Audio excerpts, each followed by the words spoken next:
적립기금이 완전히 고갈돼서 연금이 기금이 없습니다.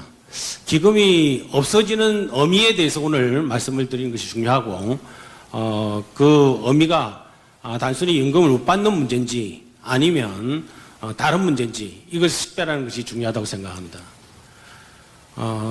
국민연금만 문제가 아닙니다. 오른쪽 지금 보시다시피 그 연금 가입자 대비 수급자 비율을 우리는 부양률이라고 하는데 부양률이 보시다시피 국민연금이 그나마 낮지만 거의 100을 향해서 가게 되고 그 다음에 군인연금, 사학연금, 공무원연금 등이 부양률이 그러니까 가입자 대비 수급자가 가입자보다 수급자가 훨씬 더 많은 그런 구조로 가게 됩니다. 오른쪽 표는 사실은 이제 그 보험료라고 할 수 있습니다. 이게 이제 요 율이죠. 지금 국민연금 보험료율이 9%인데 앞으로 제일 낮은 선이 그나마 30% 이상선으로 지금 갈 수밖에 없다는 이야기고요. 지금 공무원연금, 사학연금, 군인연금은 현행제도를 그냥 두면 보험료율이 무려 60% 수준까지 올라가는 그런 제도가 생깁니다. 뭐 사학연금이 가장 높죠. 그 다음에 공무원연금, 군인연금도 그 40% 선을 접근하게 됩니다. 그 보험료율을 소득 대비 보험료율을 40%를 떼는 그런 제도, 또 국민연금만 하더라도 보험료가 30%가 되는 제도, 이런 제도가 지속 가능한 것인지에 대한 의문에서 시작한다 할 수 있겠습니다. 그렇지만 재정 안정화만 문제가 아닙니다. 우리나라의 노후소득 보장이 근본적으로 문제 있습니다. 그렇지만 기본적으로 그 전에 이 재정 안정화의 그 원인이, 재정 불안의 원인이 뭐냐를 갖다가 살펴봐야 되는데, 첫 번째 이 수익비라는 겁니다. 본인이 낸 보험료의 원리금 합계 대비해서 본인이 받는 연금액을 현재 가치로 환산한 비율입니다. 1이 되면 낸 것만큼만 받는 것이고 1 이상이 되면 낸 것보다 더 많이 받는 구조죠. 지금 우리 국민연금은 평균 수명이 2018년 수준으로 고정된다 하더라도 낸 것에 비해서 1.88배를 받도록 되어 있고, 그 다음에 평균 수명이 연장된다는 가정까지 하면은 2.46배입니다. 이것은 평균 소득자 기준으로 한 것이고, 그리고 출생 연도에 따라서 다 다릅니다. 여기에 계신 어머님들은 대충 이제 60년생에서 70년생 뭐 그 이상 될 분도 계시지만 기준으로 보면은 우리나라 연금제도에서 가장 혜택을 많이 보는 세대입니다. 여기에 계신 60년대생이 우리 국민연금에서 가장 높은 이익을 보는 세대고, 60년생을 기준으로 하면 3.178배, 그 다음에 65년생을 기준으로 하면 3.0배입니다. 그러니까 본인이 낸 보험료의 3배를 받는, 그러니까 결국은 뭐 낸 것에 3배를 받는 구조 연금제도가 언젠가는 고갈될 수밖에 없는 거죠. 그런 상황은 바로 연금제도 내부에 있다는 거죠. 단순한 임금 문제가 아니라 연금제도 내부에 저부담 고급의 구조가 이러한 상황을 만들고 있다고 할 수 있습니다. 그리고 전체적인 소득 대체율로 보면은 이것이 이제 평균 소득자 기준입니다. 이 평균 소득자 기준으로 38.4%가 국민연금의 소득 대체율이고, 저소득층으로 내려가면은 소득 대출이 1이 넘으니까 100이 넘죠. 그러니까 더 이상 국민연금의 소득 대체율은 더 이상 높아지지 않죠. 아무리 그래서 국민연금의 또 문제 중에 하나가 저소득층 같은 경우에 있어서는 한 25년만 가입하면 더 이상 보험료는 내야 되지만 더 이상 연금액이 늘지 않습니다. 국민연금은 본인이 납입한 기준의 소득 이상으로 연금을 지급하진 않습니다. 그것 때문에 그런 거죠. 1이 된 거죠, 이미 저소득층은. 거기에다가 기초연금과 그 위에 퇴직금까지 합하면 되는데, 이제 저소득층은 위에 있는 퇴직금 0.14가 없는 거고, 이 고소득층은 여기 있는 퇴직금에 의한 소득 대체율이 없는 거죠. 그런 식으로 구성되어 있다라고 생각하시면 될 것 같습니다. 그리고 이제 전체적으로 보면은 우리나라 소득 대출은 이 OECD에서 만든 펜션 보고서에서 나오는 것인데 31.2%입니다. 그러니까 여기 쭉 보시면은 거의 그냥 꼴찌 수준이죠. 높은 수준이 아닙니다. 따라서 현재 연금 제도를 바꾼다 하더라도 급여 수준을 깎는다든지 이런 식으로는 할 수가 없습니다. 지금도 꼴찌인데 더 이상 내려갈 데가 없습니다. 그리고 이제 이 노소득 보장 문제는 단순히 소득 대체율만, 소득 대체율이라는 것은 퇴직 직전에 소득 대비해서 몇 %의 연금을 받느냐는 것이고요. 반면에 이제 사회보험 연금 수급률을 보면은 국민연금을 받는 어르신이 39.2%밖에 안 됩니다. 그리고 공무원연금, 군인연금, 사학연금, 직영연금을 받는 어르신이 4%고, 그러니까 사회보험 형태로 받는 어르신은 45% 정도밖에 안 됩니다. 그리고 그나마 이제 기초연금만 받는 어르신들이 42.2%가 만들어져서 그나마 전체적인 공적연금 수급률이 높아지는 거죠. 기초연금과 국민연금을 같이 받는 세대도 어르신도 있습니다. 23.7. 그러니까 거의 4분의 1 어르신이죠. 그래서 이렇게 연금 수급률이 낮은 것도 또 하나의 문제다라고 할 수가 있습니다. 거기에다가 우리나라 OECD 국가 중에서 가장 창피한 지표 중에 하나가 노인 자살률도 있지만 노인 빈곤율입니다. 여기 이렇게 보시면은 이 가로는 전체 국민의 빈곤율입니다. 세로는 노인 어르신의 빈곤율인데 한국이 어디 있습니까? 보이십니까? 제일 꼭대기에 있죠. 뭐 거의 타의 추정을 불허합니다. 40% 수준이죠. 지금 최근에 떨어졌다 하지만 거의 최고 수준이고, 전체적으로 보면은 우리나라의 이 일반적인 빈곤율은 한 15% 조금 넘는 수준인데 이 수준에 있는 나라들은 많죠. 그러니까 평균 빈곤율이 높은 나라는 아닙니다. 전체 국민의 평균 빈곤율은. 반면에 노인 빈곤율이 너무 높다. 이것은 연금제도가 자리를 잡지 않았기 때문에 생긴 문제다라고 할 수가 있습니다. 여기에 이제 지금 최근에 작년까지 잘 나갔는데 금년부터 굉장히 심각한 문제가 생겼습니다. 바로 국민연금 기금 운용 수익입니다. 지난 3년간 굉장히 높은 운용 수익률, 10%대 수익률을 보였죠. 그래서 국민연금 잘 나가는 것 같이 보였습니다. 그런데 금년도에 국제금융시장도 불안하고 그 결과로 우리 주식시장도 폭락을 해가지고 전체적으로 지금 5월까지 수익률이 마이너스 4.73%, 작년에 비해서 45조 원을 까먹었습니다. 이것은 우리 국민연금 역사 33년 만에 처음 있는 일입니다. 이렇게 된 것은 높은 것하고 관계가 있습니다. 왜냐하면 높을 때 뭘 했습니까? 해외 투자 비율을 높였고 주식 투자 비율을 높였습니다. 과거에는 우리가 어려운 위기가 와도 그렇게 낮지 않습니다. 그렇게 뭐 0% 가까이 와도 마이너스는 거의 된 적이 없습니다. 그런데 이렇게 되는 이유는 적극적인 투자, 수익률을 높여가는 투자를 했기 때문에 결국은 고점도 높았지만 이런 마이너스 수익도 발생하는 것이죠. 이런 부분에 대해서 국제금융시장 환경이 변하고 있기 때문에 앞으로 기금 운용 시스템을 그리고 기금 운용 방향을 어떻게 해야 될 것인지에 대해서도 함께 우리가 고민할 때가 됐습니다. 공무원연금과 관련해서 항상 말씀하시는 것이 공무원연금 많이 받고 국민연금 적게 받고 형평성 문제 항상 문제가 되죠. 일단 공무원연금은 4차례 개혁 통해서 보험료율이 국민연금의 2배 수준이 18%까지 높아졌습니다. 여기에 수급 개시 연령도 65세로 같아지게 되고요. 그 다음에 유족연금 급여율도 똑같았고 연금 수익비, 본인이 부담하는 것에 비해서 받는 것의 비율도 이제 같아졌습니다. 그래서 2015년 연금개혁을 해서 국민연금과 공무원연금은 외형상 수익비는 같아졌다. 그렇지만 그리고 이 오른편에 지급률이 사실은 공무원은 1년 가입하면은 1.7%씩 급여율이 올라가는 데 비해서 국민연금은 1%밖에 안 올라갑니다. 그렇지만 국민들에게는 일반 국민들은 이 퇴직금 제도라는 게 있습니다. 이 퇴직금 제도가 있는데 일반 공무원들은 퇴직금은 없고 퇴직수당이라는 제도밖에 없습니다.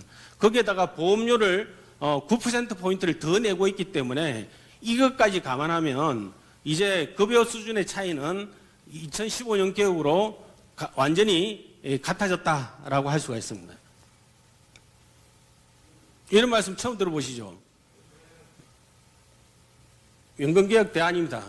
그래서 지난 정부에서 연금개혁 안을 네 안을 내놨죠. 하나는 제도를 바꾸지 않는다. 현행대로 유지한다.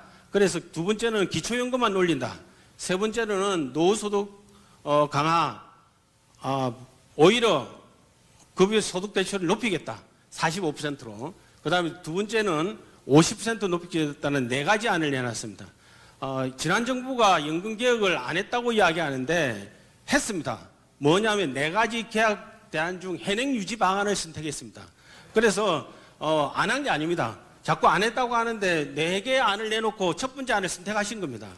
그리고 우리나라 입장에서 보면은 만약에 1안이나 2안으로 갔다면 연금을 계약시켰기 때문에 안 한 것이 고마운 겁니다. 그리고 2안은 기초연금을 40만 원 올리는 건데 이거는 우리 윤석열 대통령이 실현시켰습니다. 그러니까 사실은 1안, 2안이 만들어진 거죠. 그리고 이제 만약에 4만대로 했다면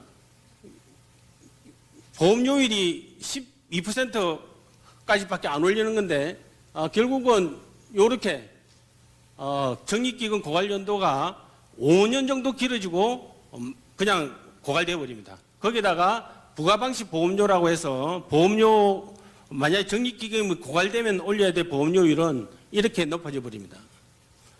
그래서 공무원 연금개혁을 포함해서 우리가 국민연금개혁 등을 하기 위해서는 이런 기금 운용 체계, 공무원 연금과의 형평성, 기초연금 제도를 어떻게 할 것인지, 퇴직연금 제도 사실 우리나라의 보험료 수준으로는 8.33%니까 2021년 기준으로 퇴직연금에 불입된 보험료는 50조 원이 넘었었습니다. 그래서 국민연금 보험료 수입보다도 더 높아졌습니다. 작년에 2021년 기준으로. 그만큼 퇴직금의 연금이 기능이 커지고 있는 거죠. 왜냐하면 보험료가 8.33%인데 상한이 없습니다. 그러니까 국민연금 보험료 9%에 비해서 훨씬 더 많은 적립금이 지금 몰리고 있는 거죠. 그런 상황인데도 불구하고 지금 퇴직연금으로 연금을 받는 사람은 3%밖에 안 됩니다. 그러니까 보험료 부담을 엄청나게 하는데 연금 기능, 노후소득보장 기능을 못하고 있다는 거죠. 그리고 기본적으로는 아무리 연금개혁 하더라도 소득보장 개념을 생각해야 됩니다. 그리고 지속가능성 생각해야 되고 세대간 형평성을 생각해야 되고 그 다음에 무엇보다도 저성장 국면과 경기 침체 상황에서도 지속가능한 그런 안을 만들어야 됩니다. 연금개혁의 기본적인 방향은 결국은 내는 것과 받는 것을 일치시키는 아까 1.88배를 받는 구조를 1배로 바꾸는 것이 연금개혁의 기본 방향이고 모든 서구 유럽의 공적연금개혁의 기본 방향도 부담과 급여를 같이 만드는 겁니다. 그 방향의 개혁을 이미 완성을 했고 일본도 완성을 했습니다. 그래서 일본의 보험료가 18% 수준으로 높아진 것이죠. 우리나라는 9%밖에 안 되는데 아까 보셨지만 일본의 그 소득 대체율이 우리나라하고 거의 비슷하지 않습니까? 그런데 보험료를 18%까지 올렸거든요. 그러면 우리나라도 그 정도까지 올려야 균형이 된다는 걸 갖다 그냥 간접적으로 알 수가 있습니다. 그리고 이제 우리가 연금개혁 방안은 이제 보험료율을 올린다든지 급여율을 낮춘다든지 그렇지 않으면 이제 연금 지급 개시 연령을 늦추는 세 가지 방법이 있는데 이걸 모수개혁이라고 합니다. 여기에다가 재정 방식, 소득 분배라든지 제도 통합 이런 것까지 하면 이것은 구조개혁이라고 할 수 있는데 이번에 연금개혁에서 구조개혁까지 할 수 있는지 이런 것은 의원님 여러분들이 결정하실 사항입니다. 그래서 전체적으로 보면 딱 두 가지만 하면 우리 2030 세대가 사망할 때까지 100세까지 연금을 받을 수 있는 그런 연금제도를 만들 수가 있습니다. 딱 두 가지는 뭐냐? 연금보험료 9%를 17% 수준으로 올려야 되고 연금 지급 개시 연령을 현재 65세로 되어 있는 걸 68세까지 높여야 됩니다. 물론 17%로 보험료 올리는 갑자기 올리는 건 아니고요. 이 정부 기간 동안에 5년 동안에 해야 될 일은 단 2%포인트만 올리면 됩니다. 그리고 정부가 바뀔 때마다 2%씩 4번만 올리면 17%가 됩니다. 그리고 연금 지급 개시 연령도 2033년에 65세로 되어 있습니다.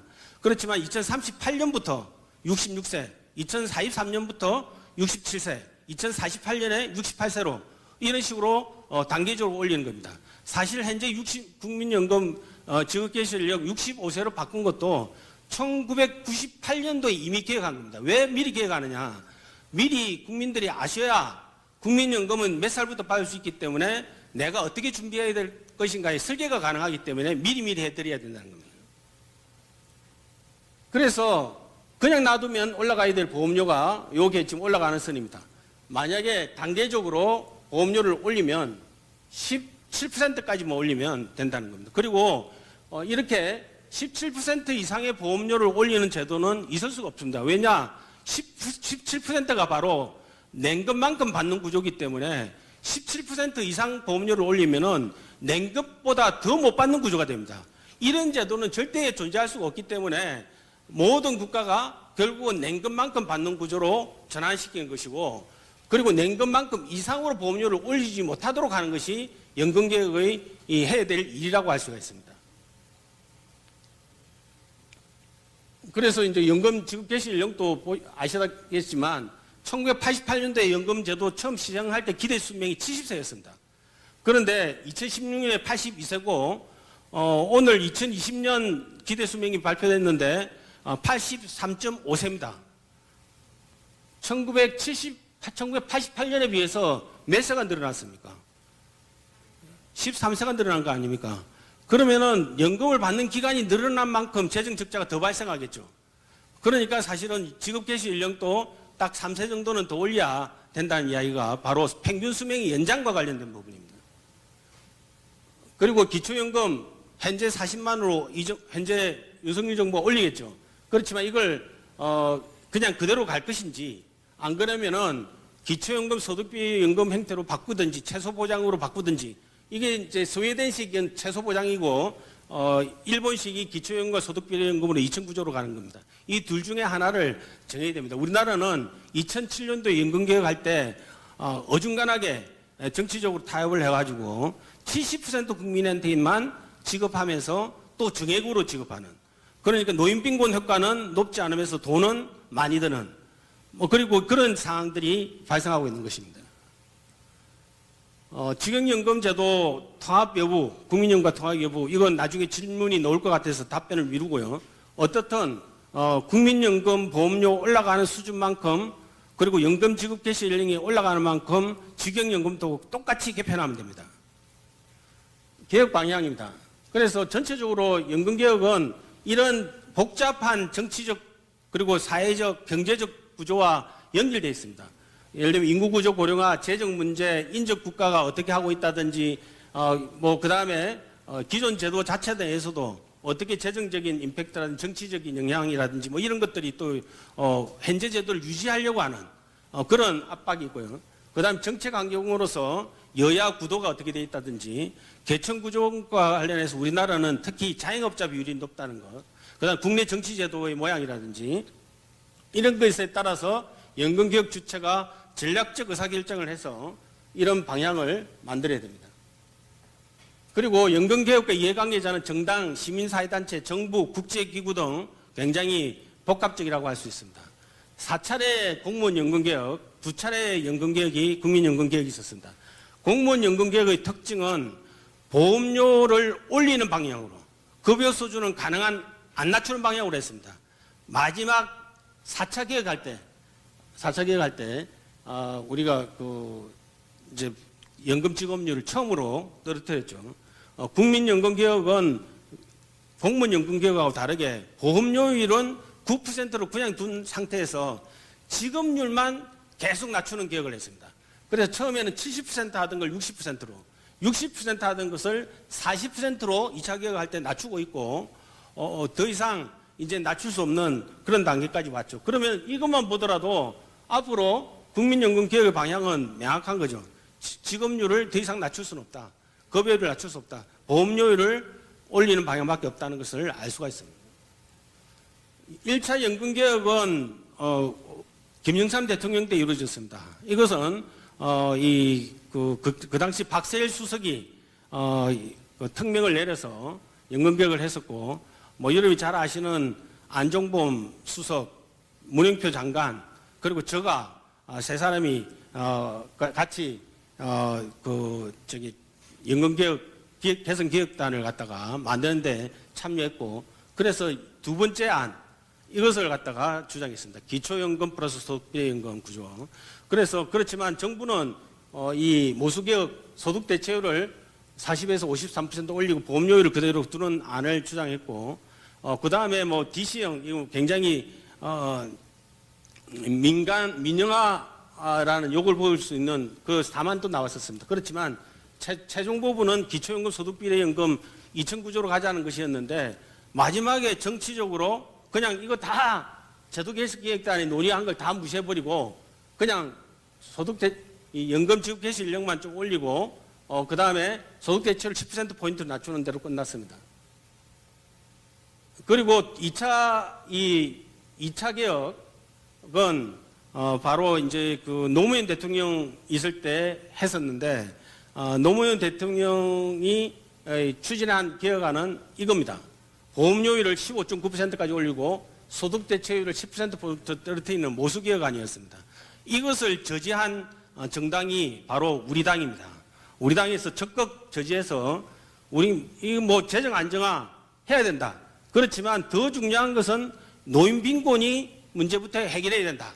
이게 우리 당의 입장이었고, 그 당시에 박근혜 대표가 이런 기초연금 주장을 해서 우리 당이 단순히 보수적인 정당이 아니라, 보수적인 그냥 연금 깎는 정당이 아니라 기초연금에 대해서 걱정하고 노인 빈곤에 대해서 걱정하는 정당임을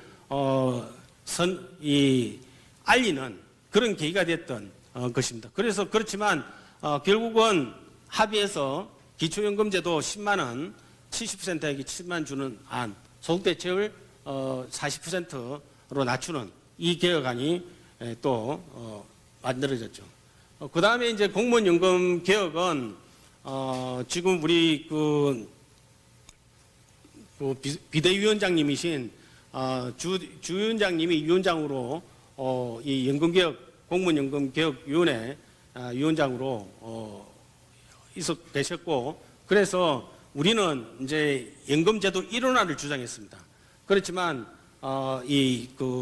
민주당과 노동조합 쪽에서는 모수개혁을 주장했죠. 그렇지만 결국은 연금개혁 방향을 소득대체를 깎고 보험료율을 18% 올리고 5년간 연금 동결, 그러니까 연금을 동결한 역사가 처음 있습니다. 그래서 5년간 소비자 물가 상승률에 따라서 올리는 걸 갖다 못하도록 이렇게 중단을 시켰습니다.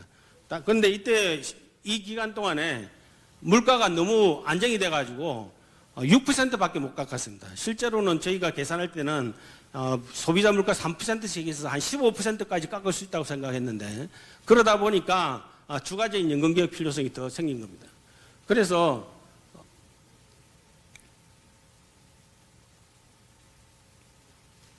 결국은 연금개혁의 어려움은 사실은 현재 우리 당은 재정적 지속 가능성에 대해서 포인트를 맞추고 있지만 야당은 노후소득 보장성을 계속 주장할 것으로 예상됩니다. 그리고 노후소득 보장 문제는 현재 문제고 재정 지속 가능성 문제는 미래 문제입니다. 왜냐하면 2057년에 고갈된다고 하지만 2057년까지 적립기금이 있다는 것도 그 전제가 있는 겁니다. 그래서 이 두 개를 어떻게 합의를 해서 누가 언제 어떻게 부담할 것인가, 그리고 세대 간 재분배, 세대 내 재분배를 갖다가 어떻게 할 것인지를 결정해야 됩니다. 연금제도는 저축성과 보험성, 분배성 이 세 가지가 결합된 것인데, 국민연금은 이 세 개가 다 결합된 종합적인 연금제도입니다. 예를 들면 기초연금 같은 경우에 있어서는 요거밖에 없는 거죠. 분배성만 있는 거죠. 그래서 분배성 부분이 바로 국민연금의 분배성하고 경합되기 때문에 구조적 조정의 필요성이 계속해서 제기되고 있는 겁니다. 전체적으로 봤을 때 이것은 그 켄트 웨버 교수가 정리한 것인데 정부 여당이 어떻게 할 때에 대해서 야당이 어떻게 할 것인가에 대한 대응을 갖다 보여준 것입니다. 정부 여당이 아무것도 안 한다. 아무것도 안 한다. 그러면 당연히 야당은 아무것도 안 합니다. 그래서 두 번째로 정부 여당이 상대 정당에게 야당에게 함께 개혁하자. 함께 개혁하자. 라고 요구하면 수용하거나 반대하든가 둘 중 하나겠죠. 그런데 이번에 우리 원내대표님하고 정책위원장님께서 이 두 번째 방안에 대해서 푸시를 해서 야당으로부터 어떻든 연금개혁 특위를 만드는데 합의했습니다. 다른 일반 신문들이나 이런 쪽에서는 언론에서는 우리 정부가 100일 돼도 아무것도 안 했겠다고 하는데 연금개혁 특위를 구성하기로 합의한 것 이 자체만 해도 엄청난 이야기입니다. 사실은 한 발짝 뛰기가 힘든 것인데 그 한 발짝을 뛴 겁니다. 왜 이런 것을 갖다가 우리는 자랑하지 못하고 있습니까? 그리고 그냥 혼자 하는 겁니다. 세 번째, 네 번째. 혼자 하는데 뭐 야당한테 좀 같이 할래 하면서 혼자 하는 겁니다. 이거는 과거의 연금개혁은 가능했습니다. 이제 현재는 안 됩니다. 이런 식으로 하면 어떻게 하겠습니까? 네 알아서 하든지 말든지 묵인하든지 안 돼 할 거 아닙니까? 이러면 연금개혁 못 하는 거죠. 그 다음에 단독으로 하면서 그냥 야당한테는 계속 비난만 하는 것입니다. 이런 것도 마찬가지입니다.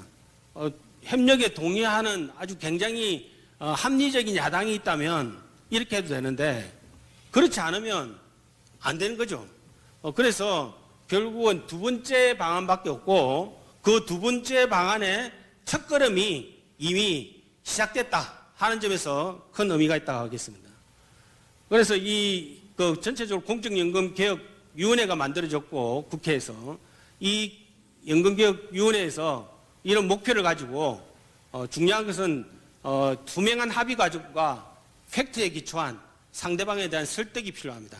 그 위에서 연금개혁이 이루어져야 된다고 생각합니다.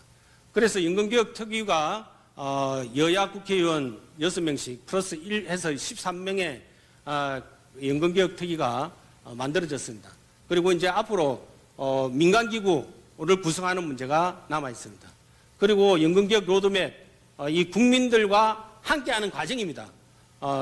협의하는 과정, 개별 과제를 검토하고 협의하는 과정, 이 과정이 바로 국민과 함께하는 과정이고 이 과정을 우리가 어떻게 잘하느냐에 따라서 연금개혁을 성공할 수도 있고 연금개혁과 관련된 주도권을 가지면서 우리가 미래에 대해서 책임지는 정당으로 날 수 있다고 생각합니다. 감사합니다. 예, 강의 잘 들었습니다. 이상으로 특강을 마치고 질문과 답변의 시간을 갖도록 하겠습니다.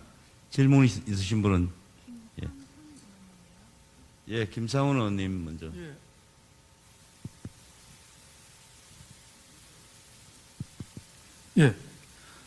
제가 정말 존경하는 우리 김용화 교수님 특강 잘 들었습니다. 공무원 연금 개혁안이 통과되고 나서 세종시에서 우리 당이 선거에 이겨본 적이 거의 없습니다. 공무원들이 주요 유권자인 세종시에서는 늘 저쪽 당이 이겨왔고 이번에 지방선거에서 겨우 세종시장이 우리 당적으로 당선이 됐습니다.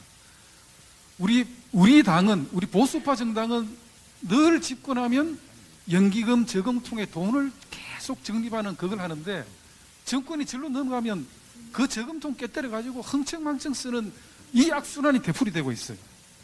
지금 고용진흥기금 바닥이고 건강보험재정 박근혜 정부에서 24조 모아놓은데 저기서 10몇 조를 들어갔습니다.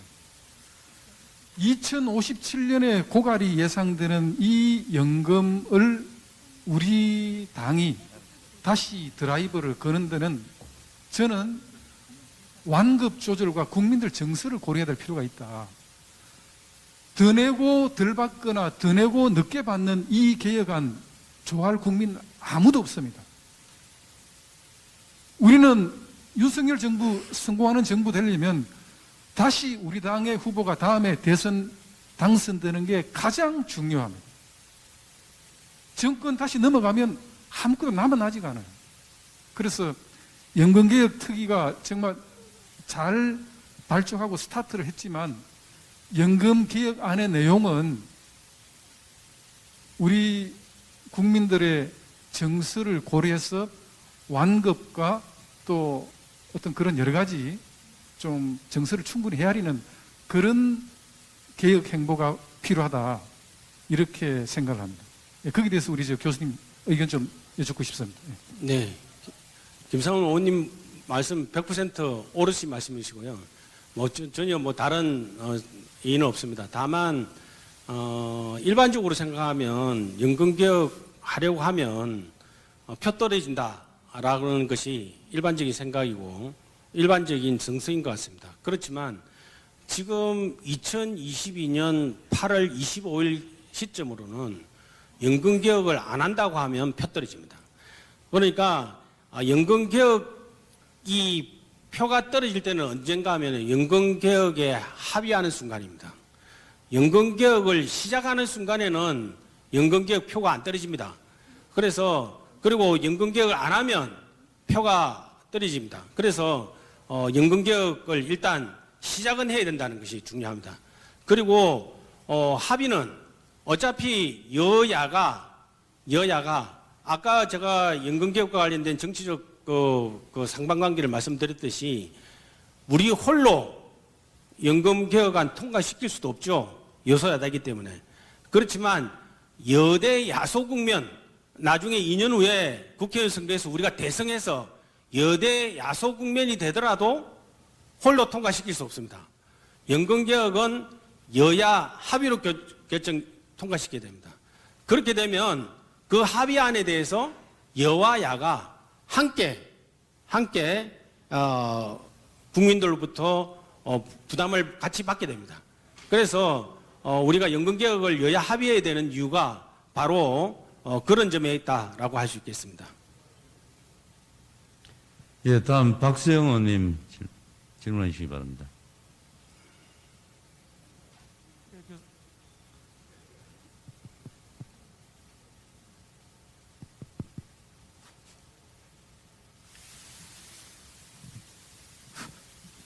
하나, 둘? 예, 박수영 의원입니다. 교수님, 평소에도 강의 많이 들었습니다만 오늘 강의 더 잘 정리된 상태로 해주셔서 감사합니다. 구체적인 거 하나 하고 좀 큰 거 하나 하고 두 가지만 여쭙겠습니다. 보험료율이 OECD 평균이 18.1%라고 내가 알고 있는데 17%로 가야 되는 이유, 즉 1.1% 차이 나는 게 제가 OECD 평균을 잘못 알고 있는 것인지 아니면 다른 이유로 17%를 선택한 것인지 궁금하고요. 다른 건 모르겠는데 연금개혁은 김상훈 의원님 말씀 같은 정치적인 위험이 있음에도 불구하고 우리 미래 세대를 봐서는 안 할 수가 없는 것인데 지급 개시 연령을 저렇게 자꾸 뒤로 늦추면 요새 민간에서는 4.5정이라 그래서 일찍이 그만두는 사람도 많이 나오는데 68세에 예컨대 연금 개시한다, 70세에 연금 개시한다 이래가지고는 그 중간에 있는 사람들은 그럼 어떻게 우리 사회가 케어할 것인지 그 부분이 제일 큰 걱정이 아닌가 싶습니다. 네, 우리 박 의원님 정확하게 말씀을 주셨고요. OECD 평균이 18.1%이라는 것은 우리가 9%니까 그것까지 평균해서 18.1%니까 실제로는 OECD 대부분의 국가가 한 20% 수준이라고 생각하시면 됩니다. 우리나라는 그럼 왜 17%냐? 아까 말씀드린 대로 우리나라 소득 대체율이 OECD 다른 국가보다 좀 낮은 편입니다. 그러니까 낮기 때문에 보험료를 좀 낮게 가도 된다. 그래서 OECD 국가들은 한 20%지만 우리나라는 그동안 연금을 너무 많이 깎아놨기 때문에 17%만 가도 2100년까지 지속 가능한 것으로 제가 재정 추계해 보니까 그렇게 나왔고 아마 국민연금공단 추계도 비슷할 것으로 생각됩니다. 그리고 연금 지급 개시 연령을 60 67세, 68세로 늦추는 문제는 사실은 굉장히 민감한 문제이고 중요한 문제입니다. 그래서 직업 개시 연령을 늦출 때는 이와 함께 제도를 하나 더 바꿔야 됩니다. 우리나라 지금 정년 제도가 60세로 돼 있는데 지금 연금 수급 개시 연령이 우리나라 이미 62세로 됐잖아요. 벌써 2세 정도 차이가 나고 있는 거죠. 실제로는 우리나라 국민들의 평균 은퇴 연령은 55세인데 그렇지 않아도 소득과 관련된 크레바스가 발생하고 있습니다. 따라서 연금 지급 개시 연령은 정년의 연장과 같이 해야 된다 하는 것이 중요하고요. 그래서 이 연금 지급 개시 연령과 관련된 합의가 이루어질 때는 정년을 같이 연장시켜야 되는데 문제는 정년을 연장시키면 청년 실업률 문제가 해소가 안 된다는 겁니다. 그래서 청년 실업률과 연동되어 있기 때문에 청년 실업률이 떨어질 때 직업 우리 그 정년도 연장시켜야 되고 직업 개시 연령도 늦출 수가 있습니다. 이렇게 합의가 가능한 거죠. 결국은 그런데 다행히 2005년도에 저출산으로 인해서 지금 청년 수가 이제 2025년이 되면 2005년도에 태어난 아이가 2025년 되면은 노동시장에 들어오기 시작합니다. 이 이야기는 저출산이 걱정되기도 하지만 청년 중에서 일자리 찾는 인구가 감소된다는 이야기입니다. 그러면 한 4, 5년만 앞으로 한 3년만 있으면 이제 그리고 그 이후에는 청년 실업률 문제가 상당 부분 해소될 가능성이 높다. 이것은 일본에 의해서 알 수가 있습니다. 일본도 저출산 때문에 굉장히 걱정을 했는데 저출산 결과로서 청년이 줄고 그래서 지금 청년 실업 문제가 제로입니다. 걱정이 없어요. 우리나라 젊은이들이 일본 가서 취업할 정도입니다. 마찬가지로 우리나라도 앞으로 한 4, 5년 정도 되면 청년 실업률이 줄 것이고 그렇게 되면은 불가피하게 정년 연장해야 됩니다. 왜? 일자리가 청년 우리 중고령층이 더 일해야 되고 또 우리나라는 여성 고용률이 낮은 나라입니다. 그래서 우리는 일반적으로 생각하면은 우리 국민들은 지금 저출산 한다니까 앞으로 노동력이 없어지네 걱정했다가 다음 날 되면은 청년 실업률 아직도 높은데 어떻게 하나 하루에 한 번씩 청년 실업률 걱정했다가 노동력 걱정했다가 왔다 갔다 하시면서 아무것도 안 하고 있어요. 그렇지만 제가 보건사회 연구원장이 있을 때 철저히 분석해 왔더니 지금 저출산 때문에 노동력이 부족한 문제는 2035년 이후에 생기는 문제입니다. 그때까지는 우리나라 시장에 세 가지 버프가 있습니다. 하나는 청년 실업, 두 번째는 낮은 여성 고용률, 세 번째는 중고령층의 낮은 조기 은퇴. 이 세 가지 문제가 아직 우리나라에 버프가 있어요. 그 버프로 2035년까지는 무조건 견딥니다. 2035년 이후에는 이제 그거 가지고 안 되니까 우리가 대책을 지금부터 세워야 된다는 겁니다. 그런 식으로 우리가 전체적인 타임 시리즈를 보면서 우리가 청년 실업도 걱정하고 일할 사람이 없는 것도 걱정해야 되지 않을까 이렇게 생각하는 겁니다. 예, 지금 시간과 일정이 많이 늘어졌습니다. 그래서 한 번만 더 김 의원님 질문 짧게 해주시고 질문이 너무 깁니다. 질문 짧게 해주시고 답도 가능하면 짧게 해주시고 보다 심도 있는 대화를 위해서 다음에 김 의원님 주체로 세미나 한번 하시고요. 그거 안 합니다. 네네. 교수님 어려운 내용을 쉽게 잘 강의해 주셔서 감사드립니다. 하나만 여쭙겠습니다. 저는 이런 어려운 주제는 국회는 표 계산을 해서 여야가 계속 핑퐁을 할 우려가 높다. 근데 이거야말로 사회적 합의를 이끌어서 반드시 윤석열 정부 내에 해결해야 되는 과제라고 생각하는데 저는 그 방법으로 국회가 연금특위도 가동되니까 이것이 헌법 72조의 기타 국가 안위에 관한 중요한 사항으로 저는 봅니다. 그래서 국민투표에 붙이는 게 해법이 아닌가 싶습니다. 그에 대한 의견을 말씀해 주십시오. 네, 만약에 여야 합의만 되면 국민투표 붙이는 거 관계없이 그냥 법안 통과 가능한 거고요. 그리고 지금 이제 이 사안은 뭐 국가 안위 부분도 있지만 결국은 야당이 반대한다는 것은 우리나라는 그냥 야당이 아닙니다. 인구의 절반이, 그러니까 인구의 절반씩 여야가 나눠져 있는 상태이기 때문에 결국 50% 국민은 그냥 야당이 반대하면 다시 따라서 반대하는 겁니다. 따라서 그런 상황 하에서 국민투표 자체가 무리일 수 있고요. 어쨌든 어렵다 하더라도 정말 힘들다 하더라도 야당을 하나하나 설득해가면서 합의하는 과정으로 가야 되지 않을까 생각합니다. 감사합니다. 예, 더 이상 질문 받지 않고 두 번째 특강을 마치도록 하겠습니다.